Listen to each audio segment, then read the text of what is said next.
Halo teman-teman, jumpa lagi dengan aku Moloy di channel Med TV. Di video ini aku mau bahas tentang kemampuan kuantitatif. Bagi kalian yang mempersiapkan diri untuk masuk perguruan tinggi negeri, di channel ini kalian bisa belajar tanpa batas, kapanpun dan dimanapun. Di video ini aku mau bahas 5 nomor. Ini nomor yang pertama, dan ini nomor yang kedua, ini nomor yang ketiga, ini nomor yang keempat, dan ini nomor yang kelima.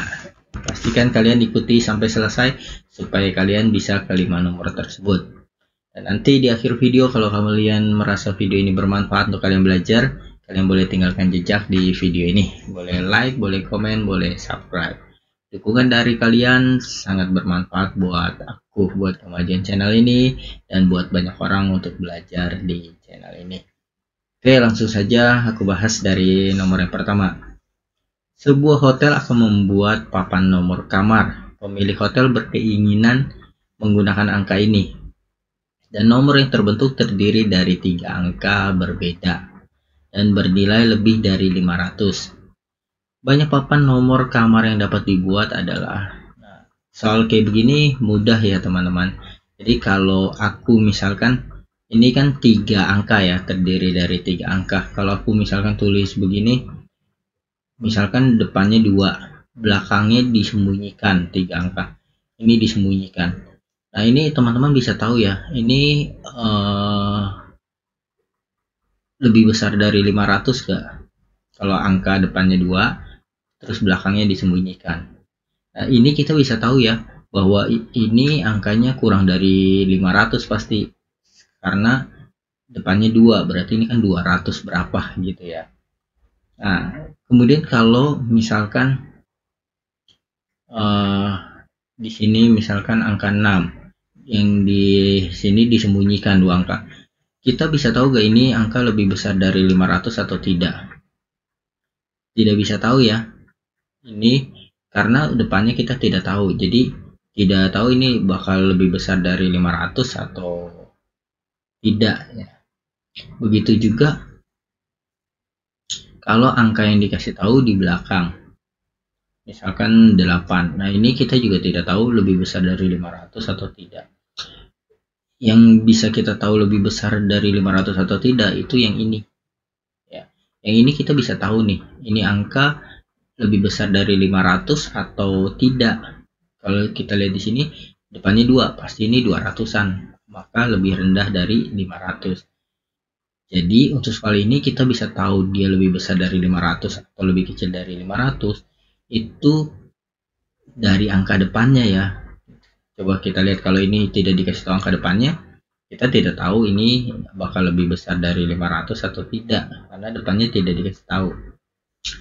Nah, karena ini kita bisa mengetahui sebuah angka, 3 buah angka ini lebih besar dari 500 atau tidak dari angka depannya, maka kita mulai dari depan. Kita sediakan 3 kotak, maka yang bisa mengisi di depan yaitu angka 5 ya kan. Kalau depannya 5 sudah pasti ini lebih besar dari 500 ya kalau depannya 5. Terus 6, nah kalau depannya 6 juga ini pasti pasti lebih besar dari 500 kalau depannya 6 ya. 7, 8, 9 dari angka yang disediakan ya ini. Nah berarti yang bisa diisi di depan itu ada angka 5, 6, 7, 8, 9. Ada 5 kemungkinan ya, bisa 5, bisa 6, bisa 7, bisa 8, bisa 9. Dia bilang angkanya berbeda ya, jadi kalau misalkan di depan sudah dimasukkan angka 6, maka di tengah tidak ada angka 6 lagi karena dia berbeda. Atau yang di depan dimasukin angka 8, maka yang di tengah tidak ada angka 8 lagi ya, seperti itu ya. Nah, dalam hal ini aku ambil contoh, misalkan yang dimasukin sini angka 6 ya, maka di tengah sisa angka 0 ya, 2, 3, 5, 7, 8, 9. Maka ada berapa kemungkinan nih? 1, 2, 3, 4, 5, 6, 7. Ada 7 kemungkinan. Misalkan yang aku masukin di sini angka 3. Maka di belakang sisa 6 kemungkinan ya. 0, 2, 5, 7, 8, 9. 6 kemungkinan. Kalau aku misalkan di tengah aku masukin angka 5, ya tetap akan di yang belakangnya tetap akan 6 kemungkinan ya.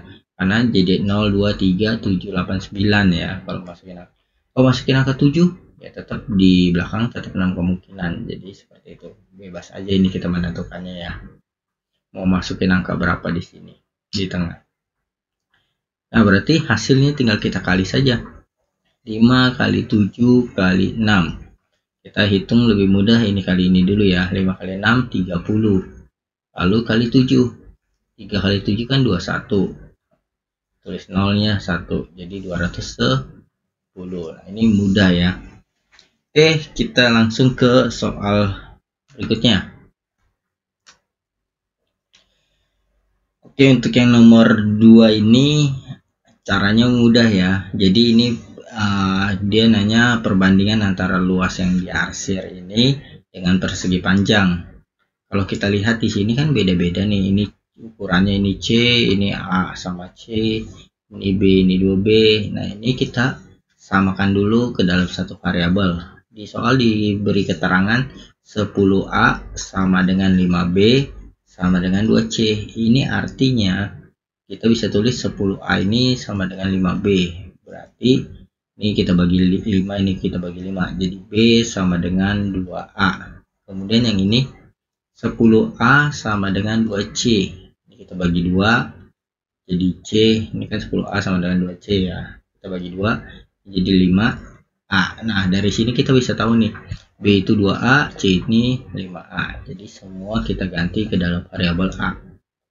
Ini C 5A. Ini C 5A.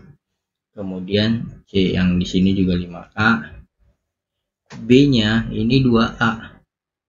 Berarti 2A tambah C-nya 5A, 2A tambah 5A jadi 7A ya. Kemudian B yang di sini kan 2A. Kalau 2B berarti 4A ya. Kalau B itu 2A berarti 2B ini 4A. Nah, maka kita bisa tahu ukuran persegi panjang itu ya. Luas persegi panjang yaitu panjangnya kan, kalau kita lihat panjangnya dari sini ke sini 5A tambah 5A 10A ya, dikali lebarnya kan ini kita lihat ini A, ini 5A, berarti lebarnya 6A ya, 6A. Maka luas persegi panjang ini 60A kuadrat. Kemudian kita cari luas yang diarsir. Nah, luas yang diarsir ini kan tinggal luas persegi panjang dikurang sama luas 4 segitiga ini. Dapat luas yang diarsir ya. Jadi luas diarsir tinggal luas persegi panjang 60A kuadrat dikurang sama luas masing-masing segitiga ya. Segitiga yang pertama ini setengah kali alasnya 5A, tingginya 4A ya. 5A dikali 4A ditambah luas yang kedua ini setengah kali alasnya juga 5A, tingginya A ya. 5A dikali A tambah luas segitiga yang ini setengah kali 3A sama 5A. 3A kali 5A. Jadi cari luas segitiga gini, sisi yang saling tegak lurus kita kali, terus kita bagi 2 ya. Tambah yang keempat yaitu 7A dikali 2A bagi 2. 1/2 kali 2A kali 7A. Nah, ini tinggal kita hitung. 60A kuadrat dikurang, kita hitung 5 kali 4 kan 20 ya. 20A kuadrat per 2 tambah 5A ditambah A, 5A kali A, 5A kuadrat per 2 tambah 3 kali 5, 15, 15A kuadrat per 2, 2 kali 7, 14 ya, 14A kuadrat per 2. Kemudian 60A kuadrat ini kita bisa jumlahkan semua ya. 20 tambah 5, 25. 25 ditambah 15, 40 ya. 40 ditambah 14, 54. 54 A kuadrat per 2. 60A kuadrat dikurang 54 bagi 2 kan 27 ya, 27A kuadrat. 60 kurang 27, 33A kuadrat. Nah, inilah luas yang diarsir. Kita tinggal jawab pertanyaan dia. Pertanyaannya, perbandingan luas diarsir, perbandingan luas diarsir dibanding luas persegi panjang.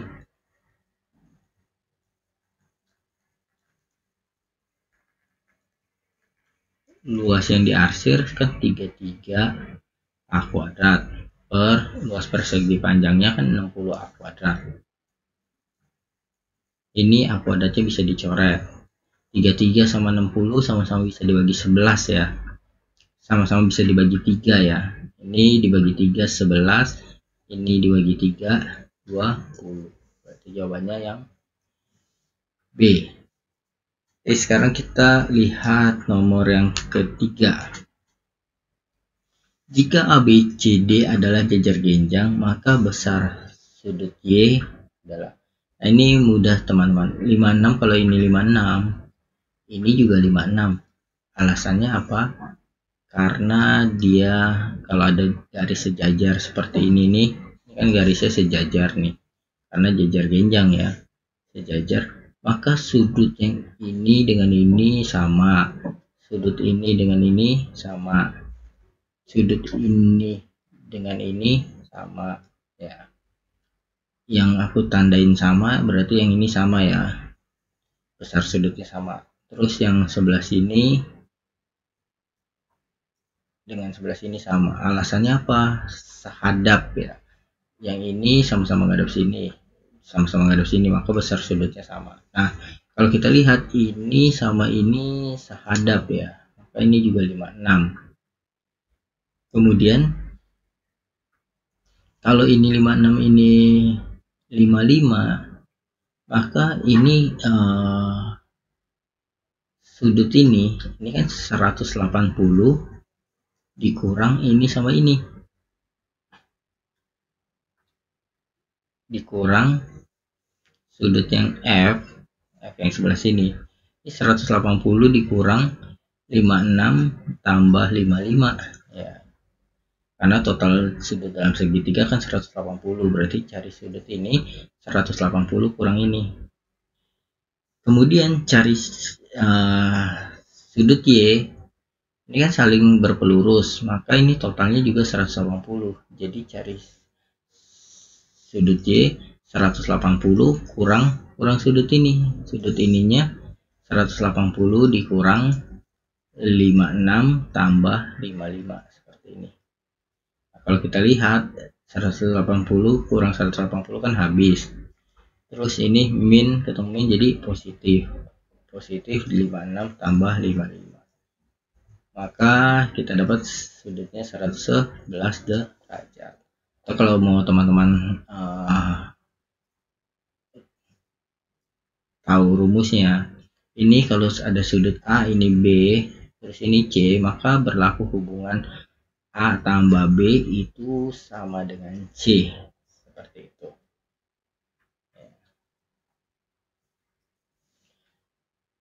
Berarti ini tambah ini sama dengan yang sebelah sini ya, seperti itu. Oke, sekarang kita lihat yang nomor 4. Diketahui untuk semua bilangan M dan N berlaku hubungan M at N, rumusnya seperti ini. M at N sama dengan 2M dikurang N, M ditambah N. Maka kalau aku tulis misalkan ada 7 add 8, berarti ini 2 kali M, M-nya yang di depan ya, kali 7 dikurang N, N-nya yang di belakang 8. Nah, seperti ini ya. Di sini M tambah N, 7 tambah 8. Seperti itu ya, ngikutin rumus ini saja.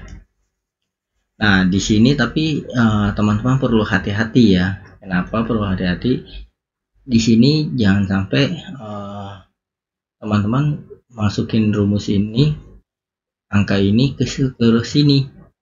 M-nya 3 add, terus N-nya berapa? 4, N-nya 4, seperti ini. Terus teman-teman jawab begini, 2 kali M-nya 3 dikurang N-nya 4, terus ini M tambah N, 3 tambah 4. Nah, ini salah teman-teman. Kenapa salah?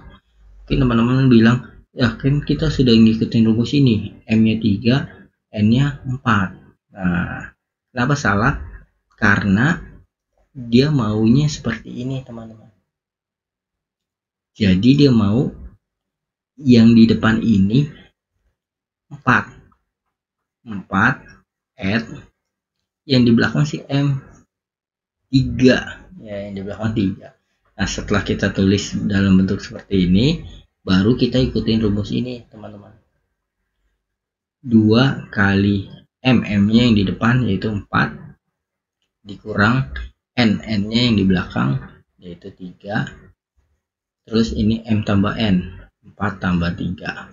Nah, ini 8 dikurang 3 kali 7.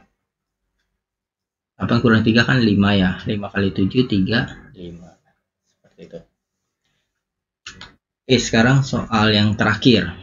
Putuskan apakah pernyataan 1 dan 2 berikut cukup untuk menyatakan pertanyaan tersebut. Pertanyaan tersebut ini A kuadrat tambah B kuadrat sama dengan C kuadrat. Nah, ini rumus apa nih? Rumus Pitagoras ya. Pitagoras itu berlaku kalau segitiga ini siku-siku. Nah, kita tinggal lihat nih, apakah nomor 1 cukup untuk menjawab pertanyaan ini. Coba kita lihat ya. Yang pertanyaan 1, X tambah Y sama dengan 90. Nah, kalau X tambah Y sama dengan 90, ini bisa diketahui ya. Kan jumlah sudut dalam segitiga ini 180. Kalau ini tambah ini 90, berarti kan sisanya 90. Nah, berarti dari sini kita bisa tahu bahwa segitiga ini siku-siku. Karena segitiga ini siku-siku, maka kita bisa mengetahui ABC berlaku Pitagoras ya. Dari sini kita bisa tahu bahwa ini segitiga siku-siku. Karena segitiga siku-siku, maka berlaku A kuadrat tambah B kuadrat sama dengan C kuadrat. Dari sini, dari pernyataan ini, cukup untuk menjawab pertanyaan ini. Sekarang yang kedua, X sama dengan Y, apakah bisa menunjukkan bahwa ini siku-siku ya? Kalau kita lihat X sama dengan Y, ini ada banyak nih, bisa 45, Y-nya 45, X-nya 45, maka ini 90 derajat. Tapi bisa juga kalau sama itu kan bisa juga ini 30, ini 30, maka ini jumlah sudutnya kan harus 180 ya, 30 berarti ini 120. Nah, berarti ini ada banyak kemungkinan. Jadi tidak bisa menunjukkan bahwa segitiga ini siku-siku. Ya, jadi kalau begitu hanya satu saja yang bisa membuktikan bahwa ini segitiga siku-siku. Berarti kalau kita lihat di sini, pernyataan 1 saja cukup untuk menjawab pertanyaan tersebut. Tetapi pernyataan 2 saja tidak cukup. Jawabannya yang A ya. Oke, inilah 5 nomor pembahasan dari aku. Semoga ini bermanfaat untuk kamu belajar.